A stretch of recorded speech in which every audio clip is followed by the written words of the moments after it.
Okay so we going to start major in 2021।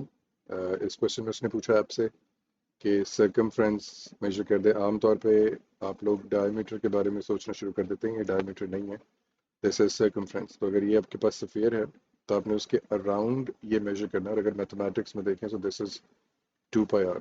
ठीक है, तो क्योंकि हमें डायमीटर मेजर नहीं करना है, एक फ्लेक्सिबल हमें इंस्ट्रूमेंट की ज़रूरत है, so that can be wrapped around the ball for a direct measurement of circumference. So that would be tape.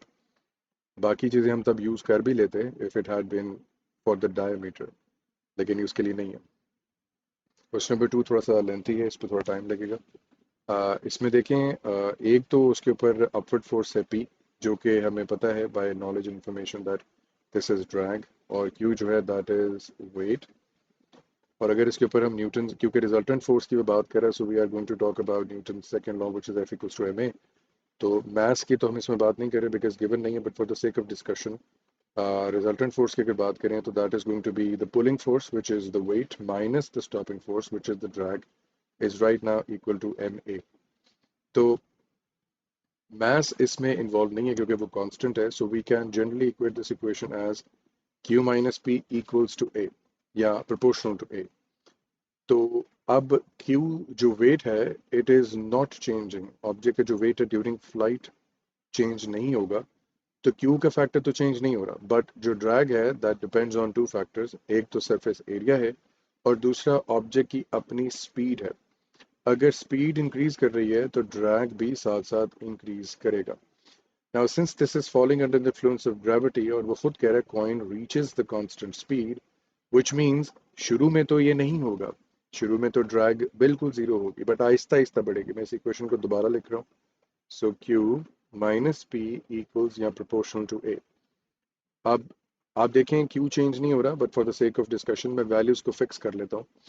Let's say this is 20 for a few examples, लेकिन जो ड्रैग है P जो है वो वक्त के साथ साथ इंक्रीज कर रही है। सो लेट्स से शुरू में 0 थी, थोड़ी देर बाद 5 हो गई, फिर 17 होगी, और eventually it becomes equal to the weight of the object which now determines my resultant force. तो पहले आप देखें जो रिजल्टेंट फोर्स F हम निकालना चाह रहे हैं सब केसेस के अंदर, अ, उसके बारे में देख लेते हैं कि क्या हो रहा है उसके साथ। Now since P is increasing with the passage of time, Q is not changing, हम बड़ा क्लियरली देख सकते हैं कि रिजल्टेंट फोर्स के साथ क्या हो रहा है। सो this is my resultant force 20, now resultant force is 15, now it is 3, and now I have zero resultant force.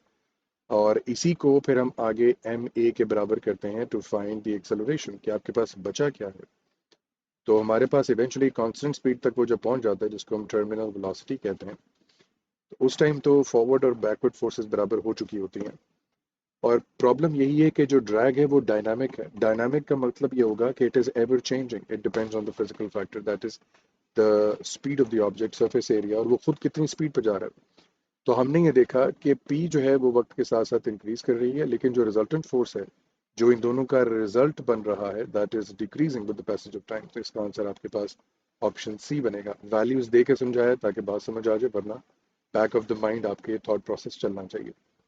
Question number 3 moment वाले चैप्टर में से है, इसको जरा फोकस करके देखें। वो आपसे कहता है ईच एरो रिप्रेजेंट्स 20 न्यूटन। इसका मतलब है जितने भी एरोज बने हुए हैं ये सारे के सारे आप अज्यूम कर सकते हैं कि 20 न्यूटन के हैं। वो कहता है कि जी तमाम फोर्सेस आइडेंटिकल हैं, बॉक्सेस की साइजेस आइडेंटिकल हैं, 4 आइडेंटिकल सॉलिड ब्लॉक्स यानी बिल्कुल सिमिलर हैं।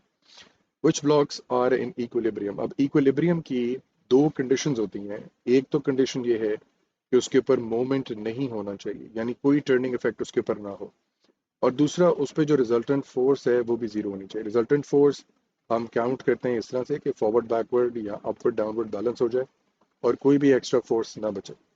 मोमेंट की हम बात करते हैं कि उसमें टर्निंग इफेक्ट नहीं होना चाहिए, यानी क्लॉकवाइज और एंटी क्लॉकवाइज कोई भी फोर्सेस एक्ट ना करें।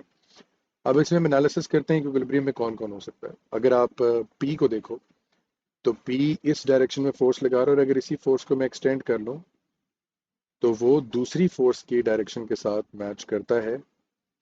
ये जो डॉटेड लाइंस हम बना रहे हैं इसको फिजिक्स में कहते हैं line of action of force. Force कहाँ से पास करी, तो अभी क्योंकि इनके लाइन ऑफ एक्शन दोनों के एग्जैक्टली सिमिलर हैं, तो इसके ऊपर रिजल्टेंट जीरो है, इसका मोमेंट भी जीरो, इसमें कोई टर्निंग इफेक्ट नहीं है। ठीक है, ये सब के लिए एनालिसिस करेंगे हम। इसी तरह अगर हम यहाँ पर आ जाएं ऑप्शन 3 के ऊपर, तो क्यू पे देखें आप, इसका रिजल्टेंट तो जीरो है लेकिन इसका मोमेंट जीरो नहीं है। क्यों रिजल्टेंट जीरो है? बिकॉज जो 20 न्यूटन की फोर्स इसको इधर पुश कर रही है, वही 20 न्यूटन इसको इधर भी पुश कर रही है। So there is no accelerating force और resultant force available for that sort of thing. लेकिन अगर मैं इन फोर्सेस का एनालिसिस करूं according to the geometry of the box, तो इसका लाइन ऑफ एक्शन ये बनता है, इसका लाइन ऑफ एक्शन ये बनता है, this will cause this box to rotate like this. ठीक है, ये आप एक्सपीरियंस कर सकते हो इसको एग्जैजरेटेड व्यू में अगर देखें तो। अगर आपके पास एक बिल्कुल टॉल सा ऑब्जेक्ट हो, आपके पास बॉल पॉइंट है, मार्कर है, कुछ भी, आप उसको रख के देख सकते हैं कि एक फिंगर से आप यहाँ फोर्स लगाओ और एक फिंगर से यहाँ फोर्स लगाओ तो ये मार्कर रोटेट कर जाएगा। This is not equilibrium. ये इक्विलिब्रियम की कंडीशन को नल कर देता है, ये हमारी इक्विलिब्रियम को सेटिस्फाई नहीं करेगा। तो इसका मतलब है कि यहाँ पर रिजल्टेंट तो जीरो है बट मोमेंट जीरो नहीं है, it will be a rotating object, so this is not acceptable. R के केस में देखें तो अपवर्ड जो डाउनवर्ड फोर्सेस, अगर हम इनका line of action of force बनाएं तो दोनों के लिए सेम है, they are both crossing over the line of action. तो इसका मतलब है हमारे पास मोमेंट जीरो आ जाएगा और रिजल्टेंट भी जीरो है बिकॉज कोई एक्स्ट्रा फोर्स अवेलेबल नहीं है। देखें लाइन ऑफ एक्शन सेम होने से क्या होता है कि दोनों फोर्सेस एक ही लाइन ऑफ साइट में एक्ट करती हैं तो रोटेशन कॉज नहीं कर सकती। जब तक एक फोर्स थोड़ी सी हट के नहीं लगेगी और दूसरी फोर्स थोड़ी सी डिफरेंट नहीं लगेगी, जब तक इन दोनों फोर्सेस के दरमियान एक गैप नहीं होगा, तब तक ये मोमेंट जनरेट नहीं करेंगे। अगर आप यहाँ पर देखो तो दोनों फोर्सेस के बीच में गैप है। ठीक है, ये गैप ही है जो कि इवेंचुअली फोर्स और डिस्टेंस के लिए इस्तेमाल होगा, that is going to generate moment which is F into D.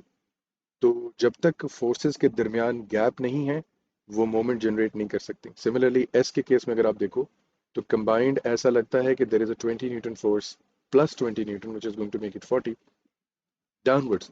तो इसका रिजल्टेंट जीरो नहीं है बट इसका मोमेंट जीरो है। इसमें रोटेशन नहीं है बट ये रिजल्टेंट फोर्स पोजेस करता है। तो इसका मतलब है एस भी इक्विलिब्रियम में नहीं है।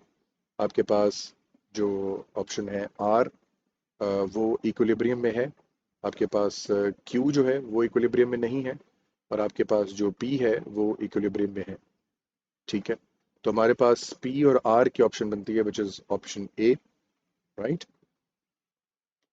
ओके, सो क्वेश्चन 4 पे चलते हैं। वो कहते हैं student list three changes in the effect of stopping distance in the car.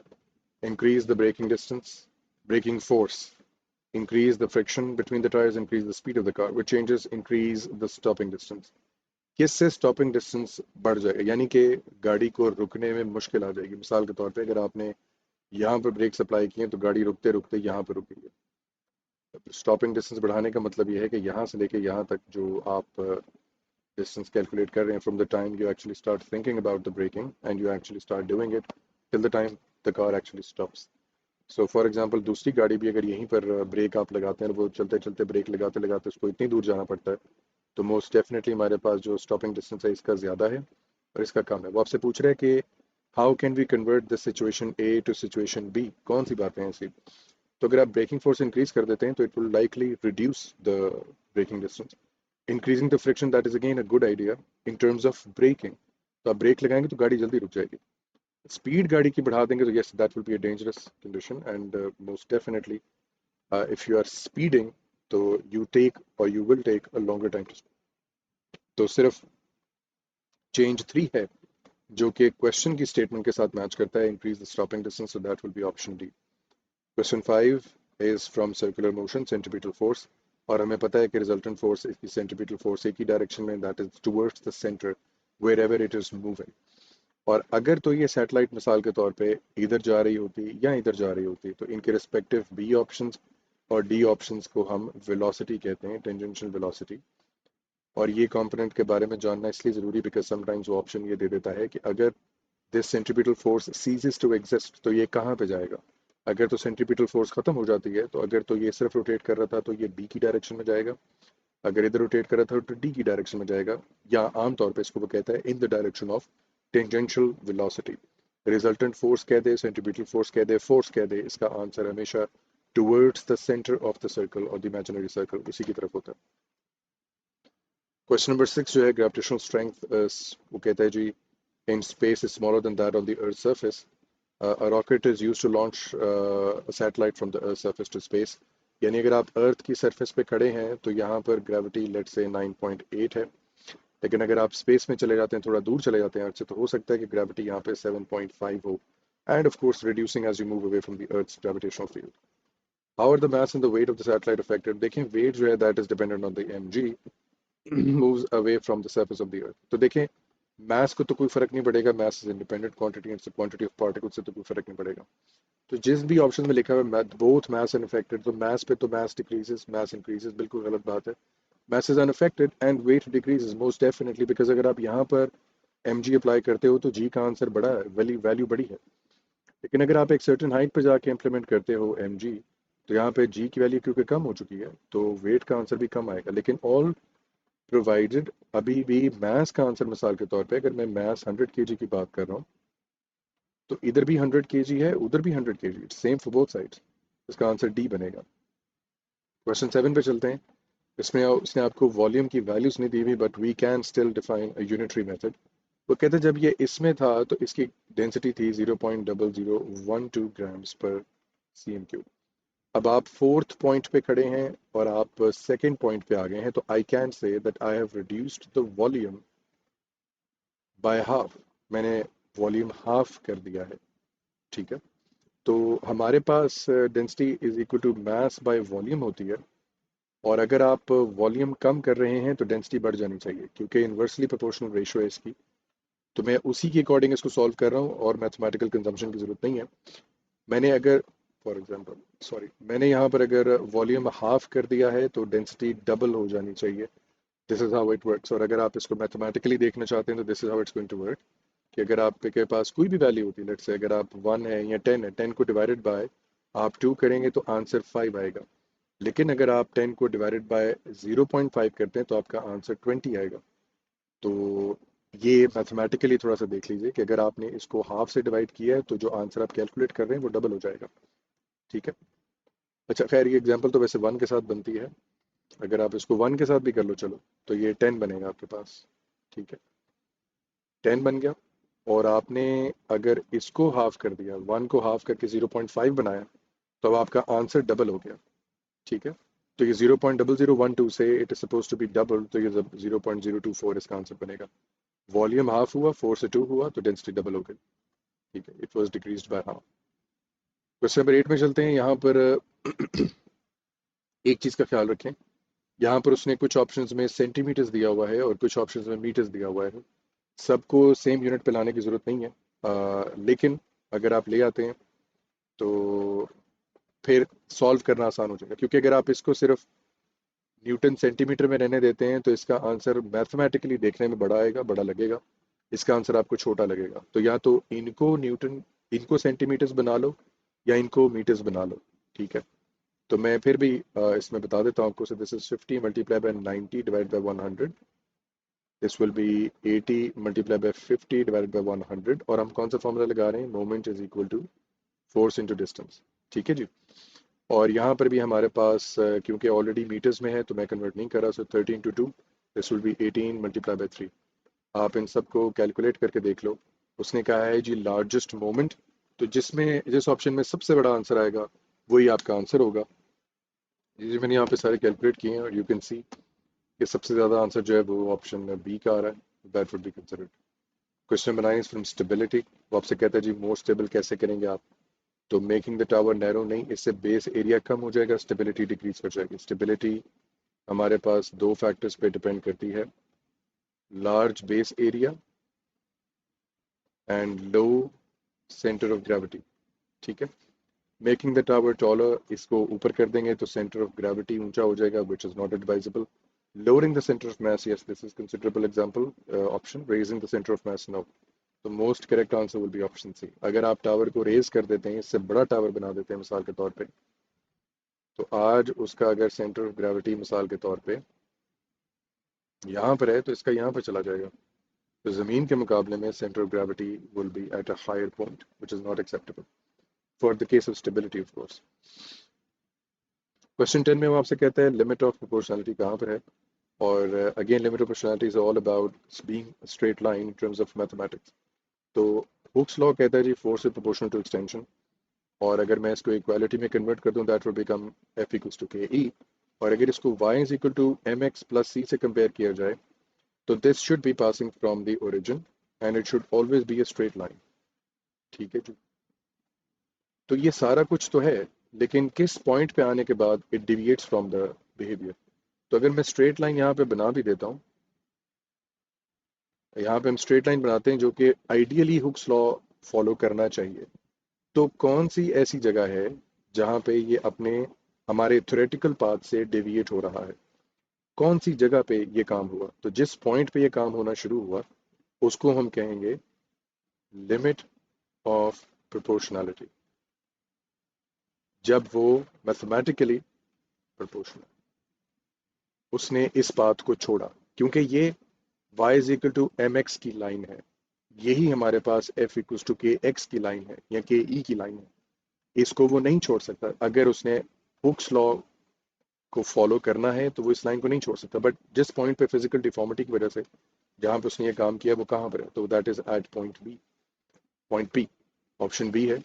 तो जहां तक हमारे पास ओपी रीजन है यहाँ पर तो हुक्स लॉ एप्लीकेबल है, आप एफ इक्वल टू के ई लगा सकते हैं, Hooke's law is applicable, use कर सकते हैं। लेकिन पी से आगे क्यू तक आप हुक्स लॉ यूज नहीं कर सकते, it will no longer follow और ओबे हुक्स लॉ।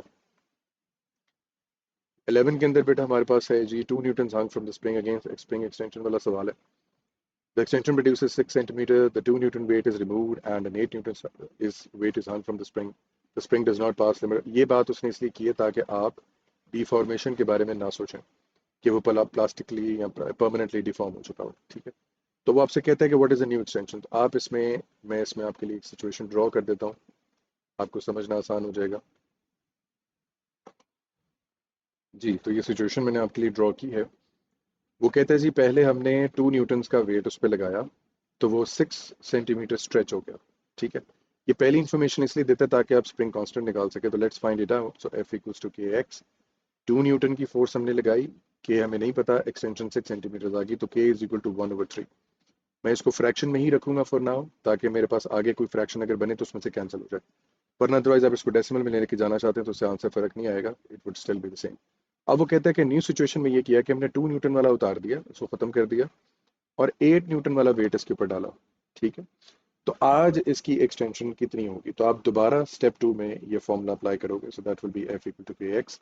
आज जो आपने फोर्स लगाई है दैट इज 8, जो स्प्रिंग कांस्टेंट है वो सेम रहता है, तो यहाँ पर मेरे पास 1/3 आ जाएगा और extension, new extension X dash equals to 24 centimetre. अगर आप 0.33 ले लेते इसको कन्वर्ट करने के बाद तो हो सकता है 23.99 आ जाता है, which will still count for 24।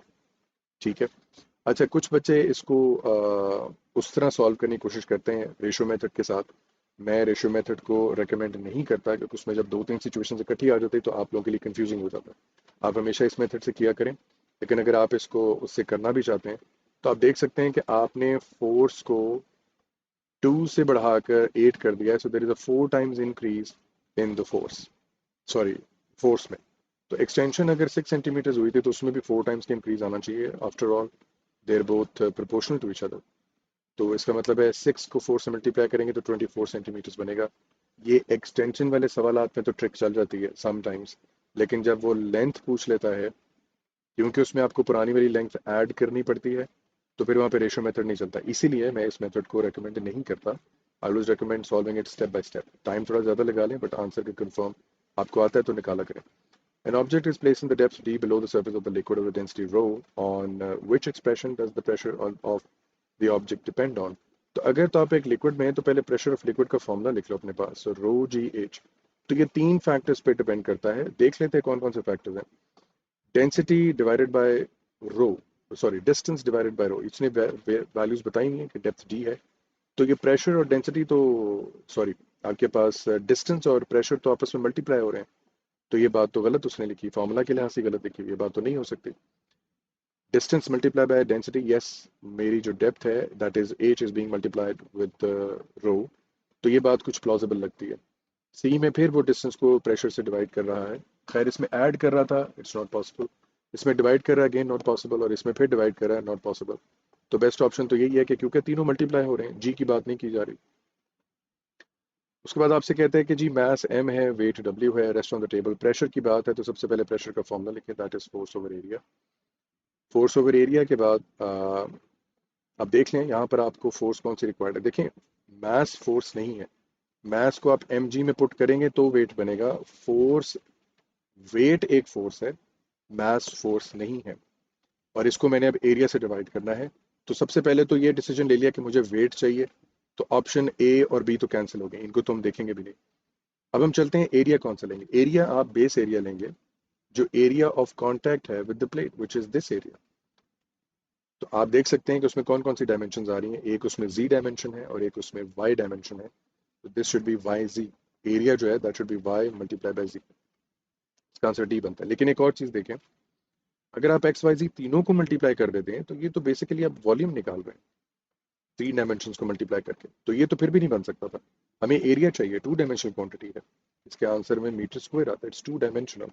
इसके आंसर में मीटर क्यूब आता है, इट इज 3 डायमेंशनल क्वांटिटी। तो पॉसिबल ही नहीं था कि सी आंसर होता। आप जब इस ऑप्शन सी और डी तक पहुंचे थे, आपको क्विकली डी मार्क करके आगे चले जाना चाहिए था एज अ ट्रिक।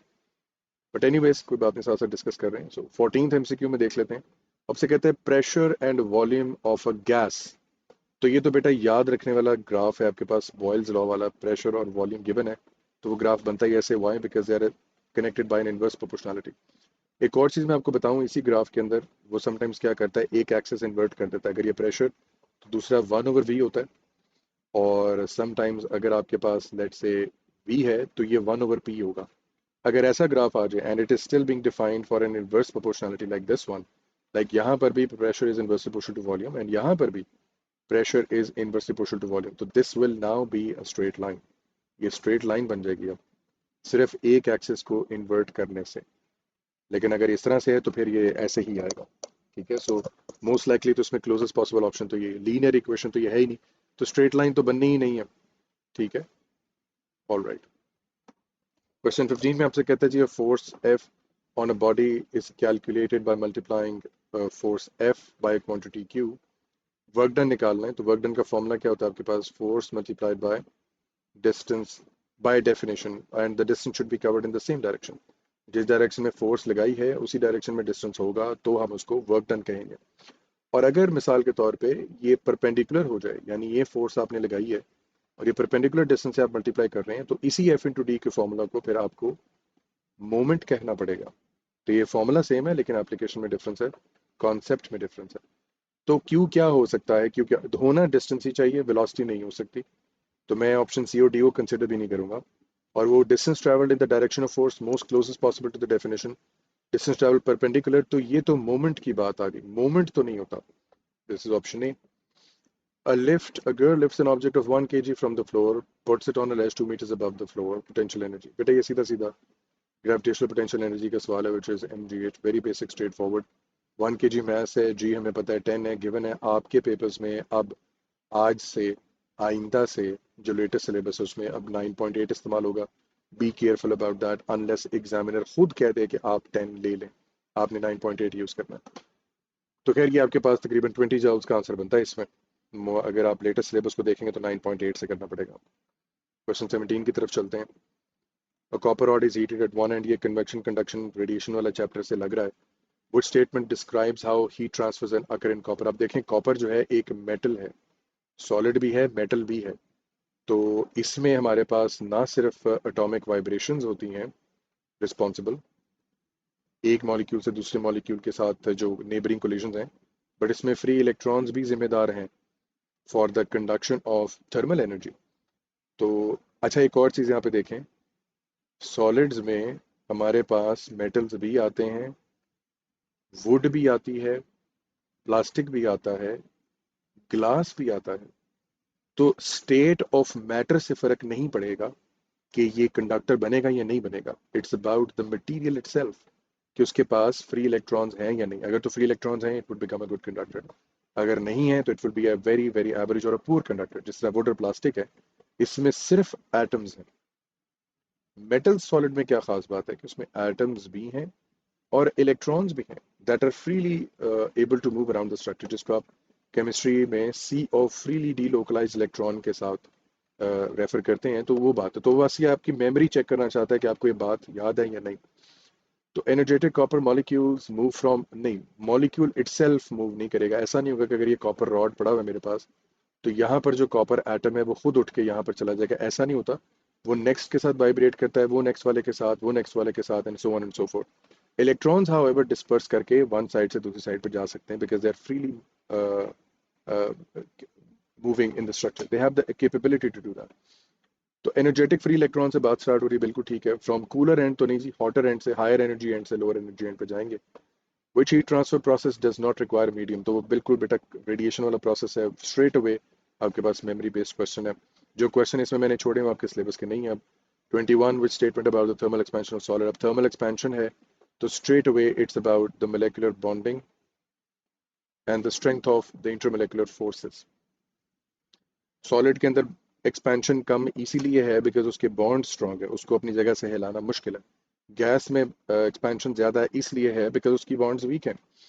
तो आपसे कहते हैं लिक्विड्स डोंट एक्सपांड एक्सपैंड, ये बात गलत है। वो कह रहा है गैसेस इसकर तीनों के बारे में, liquid expands more than the gas, but ये बात बिल्कुल गलत है। सबसे ज्यादा गैस एक्सपैंड करती है, फिर सॉलिड, फिर लिक्विड एंड फिर solid. Liquid expand more than solid but less than gas, ये बात बिल्कुल ठीक है। Liquid expand the same amount of solid, ये बात गलत है, देन द गैसेस, तो ये बात गलत हो जाएगी। Correct answer is C. Question 22 को देखते हैं। Which will describe the shape, ये किनेटिक मॉडल ऑफ मैटर जो आपका केएमएम का चैप्टर है उसमें से क्वेश्चन है।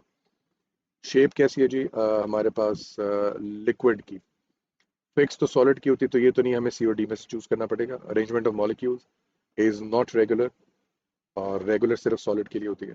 तो इसमें हमारे पास क्या होते हैं जी? क्लस्टर्स होते हैं, और जो चेन्स होती हैं वाटर मॉलिक्यूल की, जो भी क्लस्टर के साथ बनी होती हैं, वो एक दूसरे के ऊपर स्लाइड कर जाती हैं। तो ये दो टर्म्स वो यूज करता है समटाइम्स। ठीक है जी। Air is sealed in a container fixed volume, fixed volume है ये Boyle's law, pressure volume gas और टेम्परेचर के साथ कोई बात करेगा। फिक्स्ड वॉल्यूम इज हीटेड, ठीक है। वॉल्यूम फिक्स है, इसका मतलब है कि आप उसका वॉल्यूम ना बढ़ा सकते हैं ना कम कर सकते हैं, ठीक है। How do the molecules of air causes increase in pressure, वो कहता है कि अब इनका प्रेशर इंक्रीज क्यों हो गया है, why has the pressure increase. तो देखिए मॉलिक्यूल्स का जब आप टेम्परेचर बढ़ाएंगे तो उनकी काइनेटिक एनर्जी बढ़ जाएगी। They will now collide with the walls more frequently. तो जहां पहले दीवार के साथ एक मॉलिक्यूल ट्रैवल हिट करके आ रहा था, अब हो सकता है क्योंकि सबकी स्पीड ज़्यादा हो गई है, तब हो सकता है दो तीन या चार पांच इकट्ठे हिट करके वापस आ रहे हैं और पहले से ज़्यादा हिट कर रहे हैं because they are acting more frequently with a greater force and with greater frequency. तो जब आप इसकी वॉल पे कोलिजन ज़्यादा कर देंगे तो चेंज इन मोमेंटम जो है वो बढ़ जाएगा। क्यों? क्योंकि मोमेंटम का फॉर्मूला क्या है हमारे पास? Mass into velocity minus mass into initial velocity, final minus initial वाली।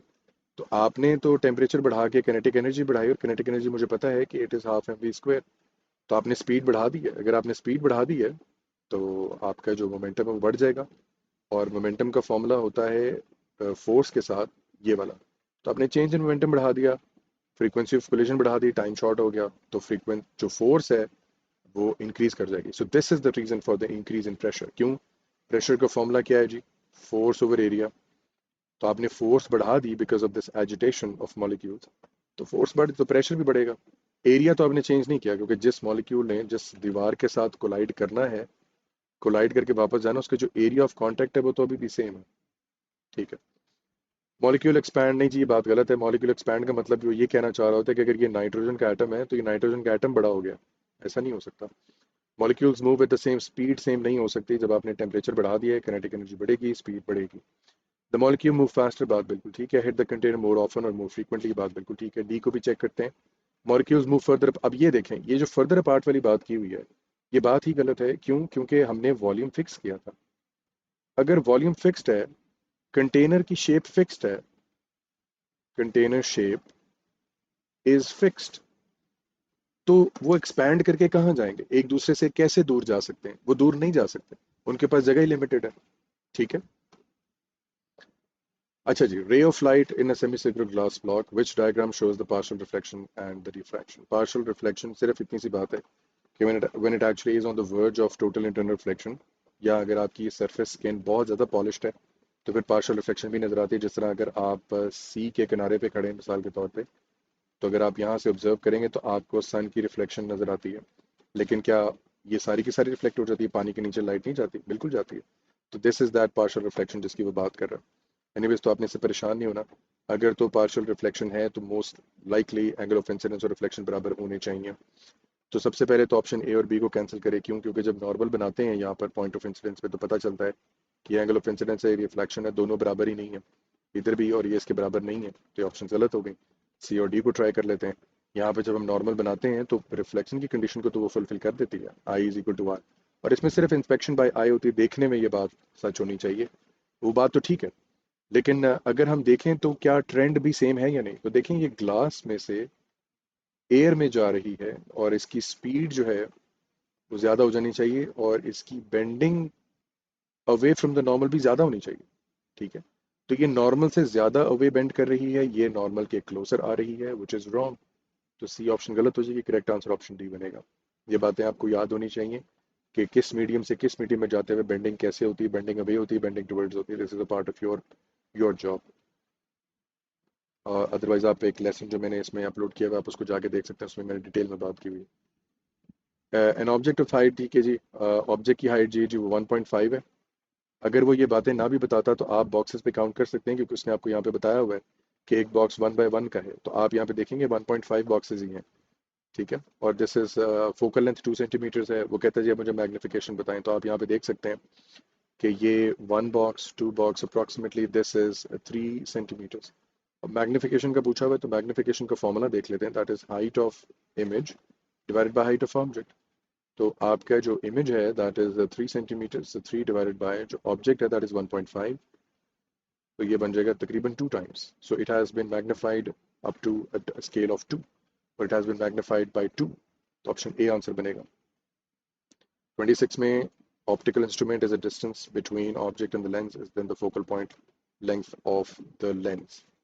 तो कहते हैं कि जी ऑप्टिकल इंस्ट्रूमेंट बताएं जिसमें is the distance between the object and the lens less than the focal point. तो वो देखें वो क्या बात कर रहा है कि ये अगर लेंस है, ये फोकल पॉइंट है, तो मैं ऑब्जेक्ट यहाँ रख दूं जो कि ऑप्टिकल सेंटर के करीब हो in comparison to the focal point. तो यह पहले भी हम डिस्कस कर चुके हैं। This is purely the case of magnifying glass, जिसमें आप अगर इसको रे डायग्राम्स बना भी लें तो वो आगे डाइवर्जिंग आ जाती हैं, वो आगे मीट नहीं करेंगी। तो हम आईज भी यहीं प्लेस करते हैं मैग्नीफाइंग ग्लास को देखते हुए, तो फिर हमें मजबूरन इनको पीछे की तरफ एक्सटेंड करना पड़ता है। जब हम एक्सटेंड करते हैं तो ये मीट कर जाती हैं जगह पे, तो हमें ऐसा लगता है कि जिस तरह ये हमारी ऑब्जेक्ट का ये इमेज था, that the image appears to be appearing from this location. तो आप देखें कि हमने असल में तो हम ओ को देखना चाह रहे थे लेंस के थ्रू, बट हमें आंखों में आई नजर आएगा which is of course now magnified and upright. 27 है जी, कंपोनेंट्स ऑफ इलेक्ट्रोमैग्नेटिक वेव कौन से ऐसे हैं? लाइट तो है, साउंड नहीं है। साउंड इलेक्ट्रोमैग्नेटिक ही नहीं है, वाटर वेव इलेक्ट्रोमैग्नेटिक नहीं है, इंफ्रारेड है, अल्ट्रासाउंड। ये देखो अल्ट्रा वायलेट और अल्ट्रा साउंड का वर्ड मिक्स कर देगा। Ultrasound is a longitudinal wave, वो इलेक्ट्रोमैग्नेटिक ट्रांसवर्स वेव है ही नहीं। अल्ट्रा वायलेट तो है, वो नहीं है। एक्सरे और माइक्रोवेव बिल्कुल स्पेक्ट्रम में आते हैं, तो ऑप्शन डी आंसर बनेगा। क्वेश्चन नंबर 28 में देखें आप, तो sound from a ship is reflected by a cliff an echo is heard by the sailor 4 seconds after the sound is made, the speed of sound is 320। कितनी दूर है? देखें, ये अगर हमारे पास लेट से वाटर है और ये हमारे पास क्लिफ है, यहाँ पे हमारी जो शिप है वो सेल करती हुई जा रही है। लेट से सिचुएशन को समझ लें। वो कहता है जी यहाँ से उसने साउंड प्रोड्यूस की है और वो साउंड उसको 4 सेकंड के बाद सुनाई दी है। यानी अगर आज वो साउंड प्रोड्यूस करे तो उसको 4 सेकंड के बाद वही साउंड रिफ्लेक्ट होकर वापस सुनाई दे रही है। तो इसमें आपके पास एको वाला फॉर्मूला लग जाता है। आप ये भी देख सकते हैं कि अगर जाने वाला डिस्टेंस है तो वापस आने वाला भी है, सिंस इट्स द सेम तो हम दोनों को सेम ले लेते हैं। So speed is equal to distance over time. लेकिन यहाँ पर बच्चे समटाइम्स इसको एज 2D सॉल्व करते हैं by taking the same distance twice. Conceptually तो ये होगा कि that is actually d plus d which does become 2D divided by time, that is 4, equals to the speed is 320 already given। तो इसमें जब आप डिस्टेंस का आंसर निकालोगे तो दैट विल बी 640 मीटर्स। कुछ बच्चे क्या करते हैं, वो ये कहते हैं कि अगर हम टोटल टाइम की बात करें तो 4 सेकेंड्स लग रहे हैं, तो हो सकता है जाने के लिए 2 सेकेंड्स हो और वापस आने के लिए भी 2 सेकेंड्स हो। लॉजिक ठीक है, बात ठीक है, आप इसके थ्रू भी करना चाहें तो आप कर सकते हैं।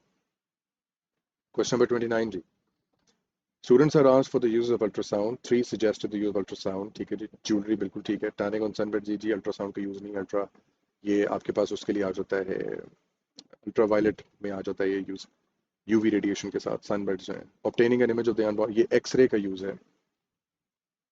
और ये आपके पास यूवी का यूज़ है, तो ये तो बिल्कुल भी नहीं है। तो हमारे पास सिर्फ इसमें पी और आर को अगर हम देखें तो एक्सरे के साथ तो हम नहीं कर सकते। ठीक है, एक्सरे भी कर सकते हैं लेकिन बेबीज के लिए वो ठीक नहीं। तो हमारे पास यहाँ पे अनबॉर्न बेबी के लिए भी यूज हो सकता है, तो बी इसका ऑप्शन आंसर, इसका करेक्ट आंसर बनेगा। क्वेश्चन 9 को देखते हैं जी। इसमें हमारे पास अल्ट्रासाउंड के यूजेस हैं। क्लीनिंग ज्वेलरी बिल्कुल है जी। टैनिंग ये जी अल्ट्रा वायलेट रेडिएशन का काम है। Obtaining image of the unborn baby, yes ultrasound से की जा सकता है। तो हमारे पास जो करेक्ट आंसर है दैट इज ऑप्शन पी और आर। किस में जी? हमारे पास पी और आर बी में है जी। ठीक है। 30th में देखते हैं, index of a metal rod attracts the north pole of a compass needle. तो इसमें हमारे पास वो कहते हैं जी, कोई हमारे पास रॉड है जो कि कंपास रखते हैं तो उसका नॉर्थ अट्रैक्ट करता है। This must be a south pole. ठीक है। कहते हैं जी, which statement about the rod is correct. अब इसमें यहाँ पे एक पॉइंट आपको याद होना चाहिए कि कंपास की जो नीडल है ये बताते खुद भी एक मैग्नेट ही होता है, एक बार मैग्नेट ही होता है। ठीक है। तो अब ऑप्शंस को ट्राई करते हैं। अभी हमें कुछ नहीं पता कि रॉड किस चीज़ का बना हुआ है। ठीक है। About the rod is correct, ये साउथ पोल वाली बात इंड्यूस मैग्नेटिज्म के लिहाज से तो हो सकती है, but let's see how what happens.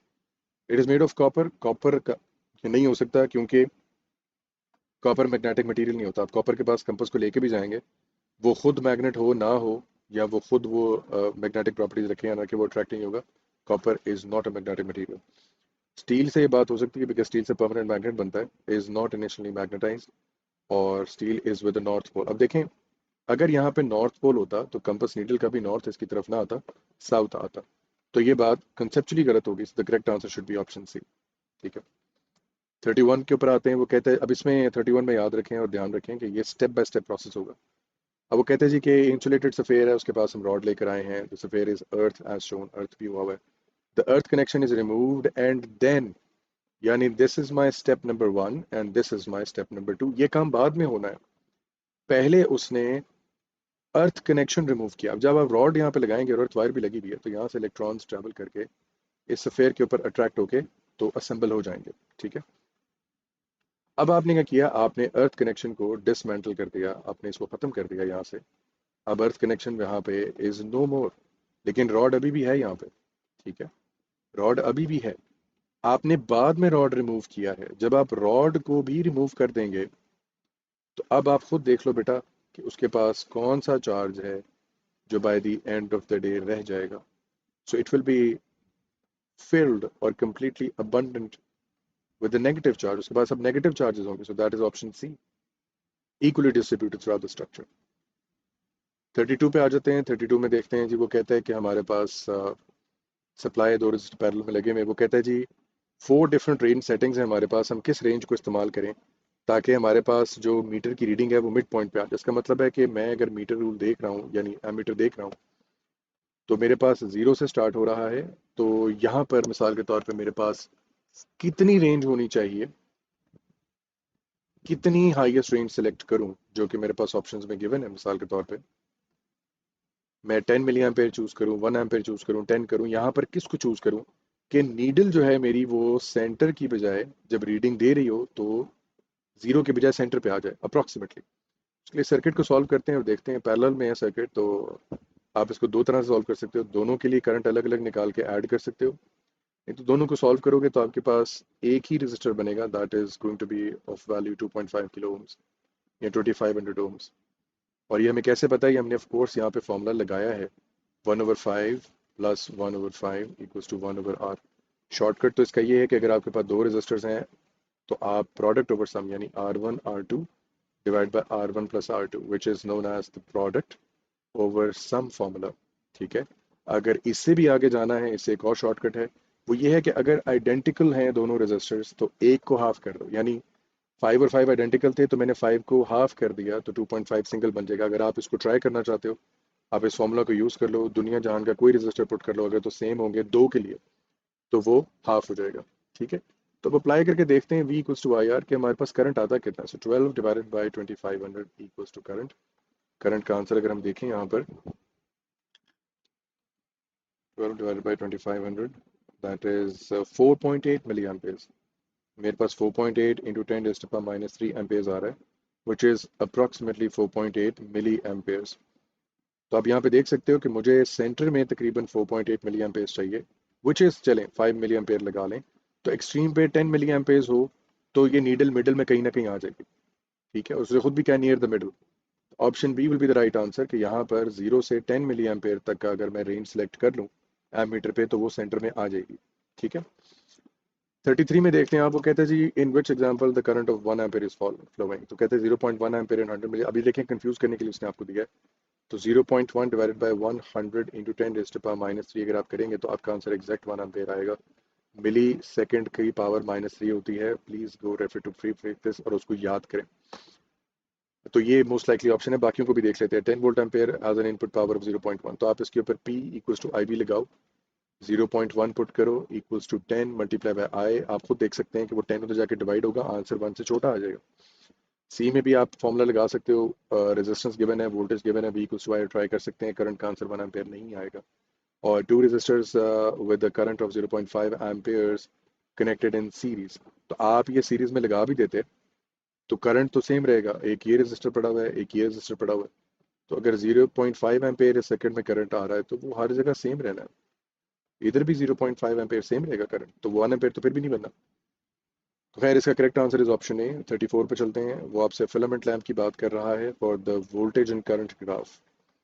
तो देखिए फिलामेंट लैम्प के बारे में एक चीज़ अंडरस्टैंड करें, एंड दैट इज़ कि जब आप फिलामेंट लैम्प को ऑन करते हैं तो उसका टेम्परेचर बढ़ जाता है, वो ग्लो करना शुरू कर देता है, हीट्स अप। जब टेम्परेचर बढ़ेगा तो उसकी रेजिस्टेंस बढ़ेगी। रेजिस्टेंस क्यों बढ़ेगी? बिकॉज एटॉमिक वाइब्रेशन ज़्यादा हो जाएगी। एटॉमिक वाइब्रेशन ज़्यादा होगी तो इलेक्ट्रॉन्स के लिए गुजरना मुश्किल हो जाएगा।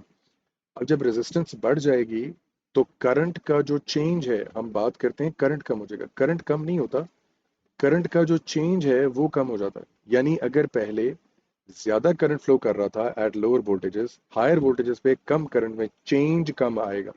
मिसाल के तौर पे अगर मैं इसको यहाँ पे देखूं और समराइज करूं, तो आप यहाँ पे देख सकते हैं ऑप्शन ए के अंदर looks like the most likely option. हम वोल्टेजेस को अगर रेगुलर इंटरवल्स पे इंक्रीज कर भी रहे हैं, यानी मैंने रेगुलर इंटरवल पे बढ़ाया है, तो जो करंट में चेंज आ रहा है वो कम होता जा रहा है। अब आप आखिरी स्टेप में देखो, सॉरी, जो आप आखिरी स्टेप में चेंज इन करंट देखोगे, ये छोटा सा चेंज इन करंट आया है which is less than this change in current, zero से बढ़कर इतनी हाई वैल्यू पे चला गया फॉर द रफली the same amount of change in voltage. तो आपने अब यहाँ पे चेंज इन वोल्टेज सेम रखी हुई है, लेकिन करंट उस हिसाब से नहीं बढ़ पा रहा। क्यों? क्योंकि करंट उस रेजिस्टर को, उस फिलामेंट को हीट अप कर चुका है, ग्लो कर चुका है। अब वो उतना ज़्यादा करंट अलाउ नहीं करेगा because now it has a different resistance at a higher temperature. इसका करेक्ट आंसर ऑप्शन ए बनता है। याद रखें इसी ट्रेंड को वो ऑल्टरनेट करके भी दे सकता है, अगर एक्सेस चेंज कर दे, वोल्टेज यहाँ बना दे, करंट यहाँ बना दे, तो आपका यही ग्राफ जो है वो फिर कुछ इस तरह से बनेगा, इसी का इन्वर्ट, ठीक है। अच्छा जी, 100 watt lamp is switched on for 5 hours a day each day for 3 weeks. तो हमारे पास टोटल टाइम जो बनता है that is 5 hours multiplied by 3 weeks multiplied by 7 days a week. एक हफ्ते में 7 दिन होते हैं। हमें टाइम आवर्स में चाहिए होता है प्राइस और कॉस्ट कैलकुलेट करने के लिए, ठीक है। तो कहते हैं how much does it cost, तो 0.24 यूनिट ऑफ इलेक्ट्रिसिटी का मतलब है कि 1 kilowatt hours will cost this much. तो हमारे पास ये क्या बनेगा, कॉस्ट ऑफ इलेक्ट्रिसिटी के लिए हमें किलोवाट्स चाहिए और टाइम चाहिए होता है और फिर हमें प्राइस चाहिए होती है टोटल निकालने के लिए। तो आप किलोवाट्स बना लें पहले। आपके पास 100 वॉट का लैंप है, तो आप 100 को पहले 1000 से डिवाइड करो ताकि ये एक वॉट से किलोवाट बन जाए। सो वॉट से क्या बना, किलोवाट्स। टाइम जो है हमें वो आवर्स में चाहिए, तो इसको मल्टीप्लाई करेंगे आप इस नंबर के साथ, 5 × 3 × 7, तो क्या बनेगा 5 × 3 × 7 मल्टीप्लाई बाय एक यूनिट की प्राइस 0.24, दैट इज 0.24। तो इसको आप कैलकुलेट करोगे तो आपका आंसर 2.52, एग्जैक्ट $2.52 आ जाएगा, ठीक है। और ये रूल है इस सवाल का कि आपने टाइम को आवर्स में लेना ही लेना है, चाहे वो सालों में दे दे, चाहे महीनों में दे दे, जैसे मर्जी दे दे। आप सेकेंड्स में दे दे, आपने उसको आवर्स में कन्वर्ट करना।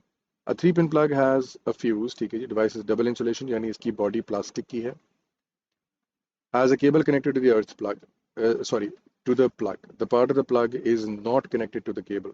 कौन सी पिन की ज़रूरत अब नहीं है, क्योंकि प्लास्टिक बॉडी है तो अर्थ वायर की ज़रूरत नहीं है, फ्यूज़ चाहिए हमें। लाइव पिन तो लगा रहना पड़ेगा, नहीं तो अप्लायंस ऑन नहीं होगी। न्यूट्रल पिन की भी ज़रूरत है, तो अर्थ पिन की ज़रूरत नहीं, because it's a plastic double insulation. पहले वो आपको कहेगा इसी सवाल के अंदर कि हमारे नंबर ऑफ टर्न्स हैं, एक स्लोप है, एक सर्टेन हाइट पर है, हमने इसको रिलीज़ किया तो हमारे पास एक आउटपुट आ गई। आउटपुट आपके पास इस तरह से आएगी। परमानेंट मैग्नेट है, ठीक है, तो एक नॉर्थ है एक साउथ है। जब आप इसके अंदर से पास करेंगे, जब आप नॉर्थ इसके पास लेकर आएंगे तो it will generate north pole, जिसकी वजह से अगर आप राइट हैंड ग्रिप रूल लगाओ तो कोई ना कोई डायरेक्शन ऑफ करंट तो बनेगी, ठीक है। लेकिन जैसे ही आप ट्रॉली को इसके अंदर से पास करेंगे तो now you are taking away the south pole, तो अब यहाँ पे नॉर्थ बनेगा on this end of the trolley, sorry the coil. तो पहले नॉर्थ वहां पे था, अब नॉर्थ यहाँ पर है, तो अब करंट की डायरेक्शन चेंज हो जाएगी। तो basically this is going to be an AC supply, या एसी जनरेट करंट ये करेगा। और अगर तब भी समझना है तो आप देख सकते हैं सारी ऑप्शंस में वही है, लेकिन स्टिल अगर सारी ऑप्शंस में वो ये ना देता, आपको पता होना चाहिए था that this is an AC current या एसी वोल्टेज प्रोड्यूस करेगा ये। पर एसी करंट नहीं कह सकते, वोल्टेज ही कहेंगे, क्योंकि पहले इंड्यूस्ड वोल्टेज आती है, अगर सर्किट कंप्लीट हो तो फिर इंड्यूस्ड करंट कहेंगे उसे आप। मिसाल के तौर पे अगर ये कॉयल है मेरे पास और मैंने इसको किसी के साथ कनेक्ट नहीं किया हुआ, एक मैग्नेट में पास या दूर लेके जाता हूँ फॉर इलेक्ट्रोमैग्नेटिक इंडक्शन, या सॉरी बिल्कुल ठीक है, तो यहाँ पर जो आएगा उसको मैं कहूँगा इंड्यूस्ड ईएमएफ। लेकिन अगर मैं यहाँ पर एक अप्लायंस लगा देता हूँ, बल्ब लगा दिया, एमीटर लगा दिया, वोल्ट मीटर नहीं एमीटर, एमीटर लगा दिया, और कोई कंज्यूमेबल आइटम लगा दी, तो फिर मैं उसको इंड्यूस्ड करंट भी कह सकता हूँ, क्योंकि अब करंट फ्लो हो सकता है, उसके पास पाथ मौजूद है। अब वो कहता है कि हमने कुछ चेंजेस किए हैं, experiment is repeated with different coils and steeper slope. अगर आपने स्टीप स्लोप कर दिया, स्पीड ज़्यादा हो जाएगी, जल्दी से पास करेगा, और इंड्यूस्ड ईएमएफ ज़्यादा आएगा, ज़्यादा कटिंग होगी at a greater constant speed through out the steep ramp. लेकिन वो कहता है कि मैंने अब टर्न्स कम कर दिए हैं। आपने अगर टर्न्स कम कर दिए हैं तो आपके पास ईएमएफ कम हो जाएगा, लेकिन क्योंकि यू आर मूविंग फास्टर तो आपका टाइम पहले से कम लगेगा। यानी पहले अगर इतनी बड़ी टाइम में ये ग्राफ बन रहा था, अब थोड़े टाइम के अंदर ग्राफ बनेगा एंड विद रिड्यूस्ड एम्पलीट्यूड, ठीक है। तो इसमें जो सबसे बेहतरीन ऑप्शन जो हमें नजर आती है, एम्पलीट्यूड तो बढ़ नहीं सकता, it can not increase, it can only decrease. तो मेरे पास ए और सी में डिसीजन लेना था। दूसरा, अगर मेरा स्टैंडर्ड यही है तो फिर मेरा टाइम कम लगेगा, इट्स मूविंग फास्टर, तो वो सी ऑप्शन मेरे पास बनेगी, ठीक है। हालांकि रिड्यूस नंबर ऑफ टर्न्स जो है, it is being compensated by steeper ramp. आप अगर ज़्यादा जल्दी से भी गुजार रहे हैं, ज़्यादा कटिंग होगी, ईएमएफ ज़्यादा होगा, तो ये लेस नंबर ऑफ टर्न्स को भी काउंटरैक्ट कर देगा, ठीक है। तो उस लॉजिक से भी आप देखें तो सी ऑप्शन बनेगा। 38 में जी ट्रांसफार्मर्स है हमारे पास। स्टूडेंट यूजेस अ ट्रांसफार्मर, उसने लैंप को लाइट अप करना है, 20 टर्न्स हैं, 230 वोल्ट इनपुट सप्लाई है। वो कहते हैं जी कि जो लैंप की वोल्टेज है that is 6 volts, lamp 6 volt से ज़्यादा हैंडल नहीं कर सकता। लेकिन हम यहाँ पे फॉर्मूला लगा के चेक करेंगे कि वोल्टेज असल में कितनी प्रोड्यूस हो रही है। सो this is my primary side, this is my secondary side. Primary क्यों है? क्योंकि इसके ऊपर इनपुट लगा हुआ है। सेकेंडरी क्यों है? क्योंकि उसके ऊपर लोड लगा हुआ है। तो मेरे पास फॉर्मूला क्या आता है जी, N S over N B is equal to V S over V P. इनकी वैल्यूज अगर हम देखें इसी सवाल में से, तो नंबर ऑफ सेकेंडरी टर्न्स जो है मेरे पास वो 20 है। सो this is 20 divided by primary के 300 है, सो दिस इज 300। वी एस मुझे नहीं पता, दिस इज माई एक्स, और V P primary voltage that is 230। अब इसमें से एक्स जब आप निकालेंगे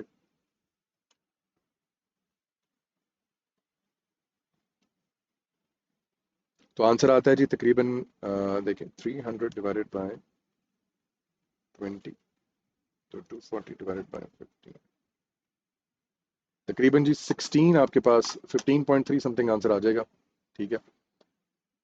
15.3 वोल्ट्स, इसका मतलब है कि यहाँ पर ये 15.3 वोल्ट्स जनरेट करेगा। तो क्या हमारा लैंप उसके लिए डिज़ाइन हुआ है? बिल्कुल नहीं हुआ हुआ। तो कहते हैं क्या होगा जब आप सर्किट को स्विच ऑन करेंगे? Lamp does not light at all, ये बात गलत है। लैंप लाइट अप होगा, बट ज़्यादा देर तक इस एनर्जी को सस्टेन नहीं कर पाएगा, चलने के बाद बंद हो जाएगा, इट विल गेट फ्यूज्ड, उसका फिलामेंट मेल्ट कर जाएगा।